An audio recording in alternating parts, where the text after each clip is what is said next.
Hello, friends. You've just unlocked another chapter of the past, hidden, untold, and waiting to be discovered. This is Buried Truths. Let's view the video. Rome once prided itself on liberty, but by the end of the 1st century BCE, that freedom stood on a knife's edge. The assassination of Julius Caesar in 44 BCE unleashed political chaos. Into this storm stepped a young, ambitious man, Octavian, destined to become Rome's first emperor, Augustus. After Caesar's death, Rome spiraled into a brutal power struggle. The Senate, fearing dictatorship, had hoped to restore the Republic. But Caesar's adopted heir, Octavian, proved ruthless and calculating. His youth deceived many, but behind the fragile image was a strategist determined to claim what he believed was rightfully his. Octavian joined forces with Mark Antony and Lepidus to form the Second Triumvirate in 43 BCE. The alliance sought revenge against Caesar's assassins, Brutus and Cassius. What followed were proscriptions, political purges where thousands were executed.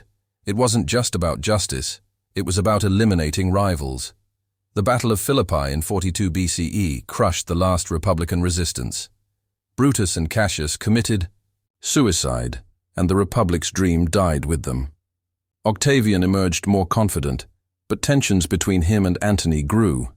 Their alliance was unraveling, and another civil war loomed on the horizon.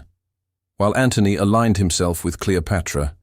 In Egypt, Octavian stayed in Rome, painting his rival as a traitor seduced by a foreign queen.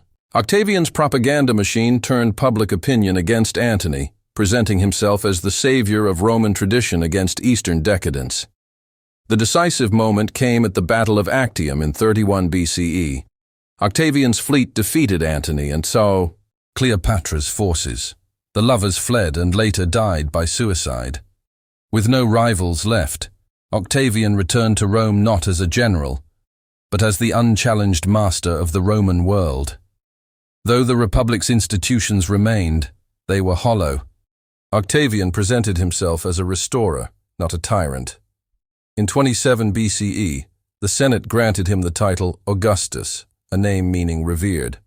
The Republic had died, but few noticed. What rose in its place was an empire ruled by a single man. Octavian's rise was built not only on inheritance, but also on cold ambition. Though just 18 when Caesar died, he quickly proved his cunning. He secured support from Caesar's veterans, outmaneuvered political opponents, and gained legitimacy through sheer manipulation. Bloodlines mattered, but in Rome, only blood and strategy ensured survival. His alliance with Mark Antony and Lepidus was always fragile. The Second Triumvirate wasn't about unity, it was about eliminating threats. They launched proscriptions, executing enemies and confiscating property. Octavian even allowed the death of his own ally Cicero, showing no mercy when power was at stake. As cracks widened, Lepidus was sidelined, leaving Octavian and Antony to divide Rome. But Antony's romantic and political alliance with Cleopatra sowed suspicion. Octavian accused him of betraying Rome, claiming Antony intended to rule from Alexandria with a foreign queen. This narrative fueled Octavian's path to absolute power. Octavian seized the political narrative. He published Antony's will, illegally acquired, revealing bequests to Cleopatra's children and burial wishes in Egypt. This ignited Roman outrage. Octavian's propaganda painted him as Rome's protector, while Antony was branded a traitor. The Senate turned, granting Octavian war powers against Antony and Cleopatra. The Battle of Actium in 31 BCE was the tipping point. Octavian's admiral, Agrippa, outmaneuvered Antony's fleet. Cleopatra's retreat triggered panic, leading to Antony's defeat. The battle wasn't just a military victory, it was a masterstroke in perception. Octavian emerged not as a conqueror, but as a liberator of Rome. Antony and Cleopatra's suicides in Egypt removed the final obstacle. Octavian captured Egypt, the richest province in the empire, and stripped it of independence. He now controlled unparalleled wealth, the Roman army, and public loyalty. No man in Rome held such unchecked power. The Republic was truly over. Yet Octavian moved cautiously. He returned power to the Senate, but only ceremonially. In 27 BCE, he accepted the title Augustus. Behind this modesty was total control. He was consul, imperator, and princeps. The facade of the Republic stood, but Rome now belonged to one man, forged through blood and betrayal. Augustus understood power wasn't just seized, it had to be legitimized. Unlike Caesar, he avoided crowns and thrones. He styled himself as princeps, first citizen, a subtle term that masked absolute authority. Through calculated humility, he gained Senate approval while secretly holding military command, treasury control, and lifelong tribunician powers. He masterfully preserved the illusion of republican governance. Senators still met, elections continued, and magistrates held office. But all decisions required Augustus's consent. The republic's skeleton remained. Yet its soul belonged to one man.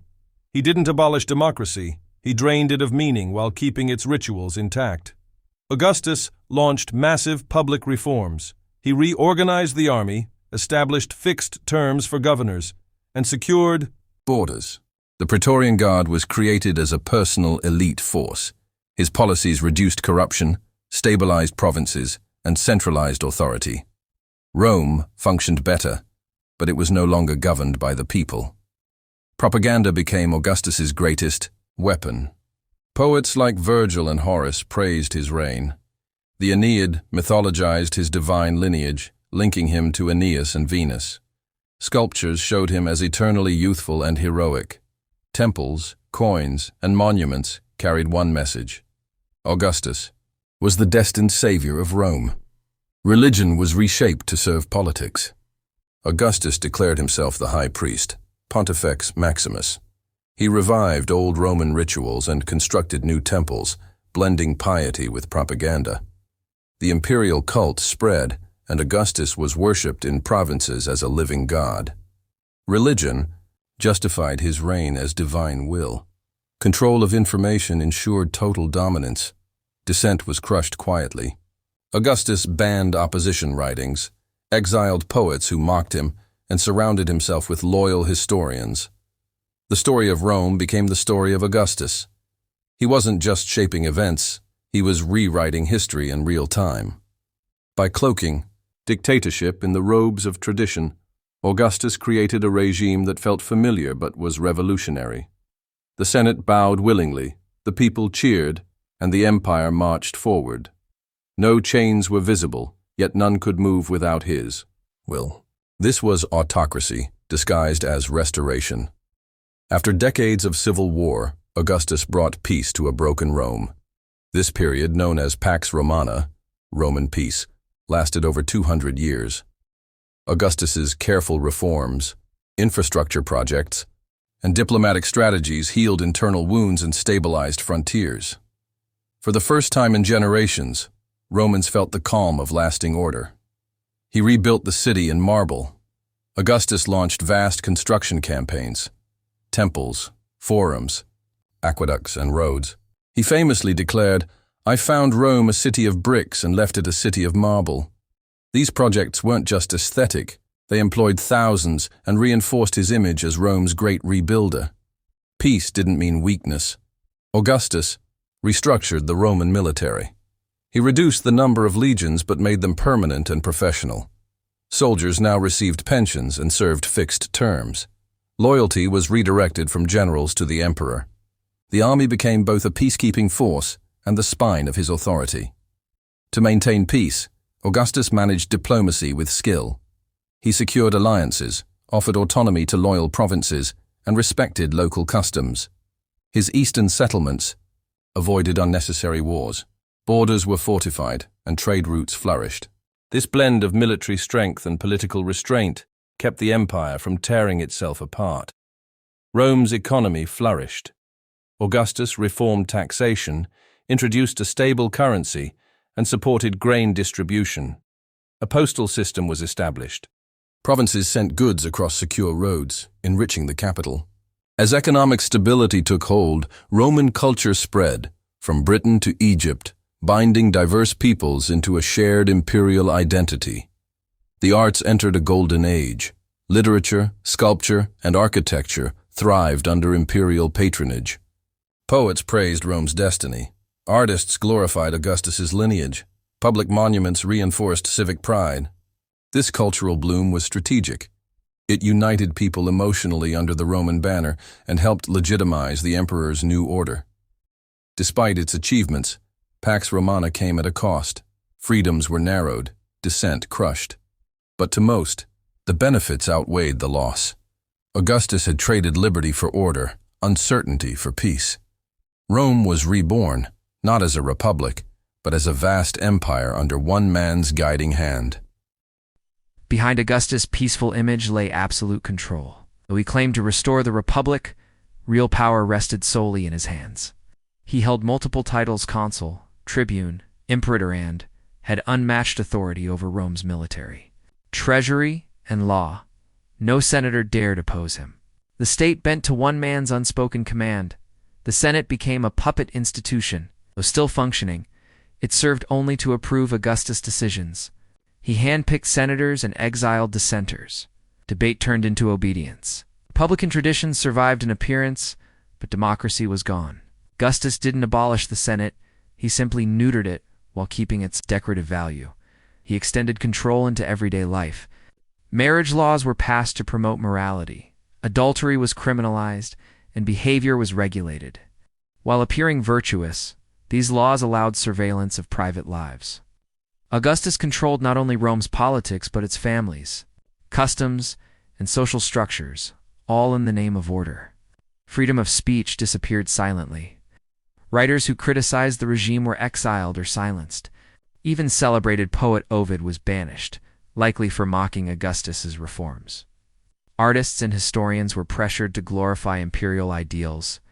Rome's cultural bloom had a dark-edged beauty, was permitted only when it served the regime. The Praetorian Guard, Augustus' elite bodyguard, became an internal police force. They defended the emperor, monitored officials, and neutralized threats. Though fewer in number, they were feared. Their loyalty lay not to Rome but to Augustus. This shadow army ensured no rebellion would rise from within the city walls. Augustus also expanded the imperial cult. In the provinces, he was worshipped as a god. Temples to Augustus stood beside shrines to Jupiter. Loyalty to Rome now meant loyalty to the emperor. Through divine status and political power, Augustus became both man and myth, both ruler and religion. Though bloodshed had ceased, Rome's liberty had quietly died. No more civil wars, no violent purges, but also no voice, no opposition. Augustus promised peace, and he delivered it. But the cost was silence. Behind the laurel wreath of peace, his rule was enforced with an invisible fist. When Augustus died in 14 CE, Rome wept. His funeral was grand, and he was deified by the Senate. For many, he was the man who saved Rome from destruction. But behind the marble statues and golden eulogies lingered a darker question. Was Augustus a savior or a silent tyrant? His regime brought prosperity, peace, and stability. Roads were safe, borders secure, and the economy strong. Art flourished and cities expanded. Compared to the chaos of civil wars, Augustus' Rome seemed ideal. Yet this peace came through fear, propaganda, surveillance, and the death of political freedom. Augustus crafted his own legend. His memoirs, Res Gesta, listed his achievements, but omitted his brutality. He portrayed himself as modest, reluctant to rule, and loved by all. It was a masterstroke in image control. Generations read only his version, while voices of the silenced were forgotten. His succession plan revealed cracks. Despite controlling everything, he couldn't produce a strong heir. After losing multiple candidates, he finally settled on Tiberius, a choice born of necessity, not confidence. Rome's future emperors would struggle to balance power with popularity. Lacking Augustus' charisma or vision, the empire he built lasted, but so did its contradictions. Emperors ruled as gods, but paranoia haunted the palace. Assassinations, purges, and instability plagued later dynasties. The Republican dream remained dead. and what replaced it became a cycle of power and fear masked by order. Modern historians remain divided. Some see Augustus as a visionary Rome's greatest leader who built foundations for centuries. Others call him the first tyrant in a line of despots.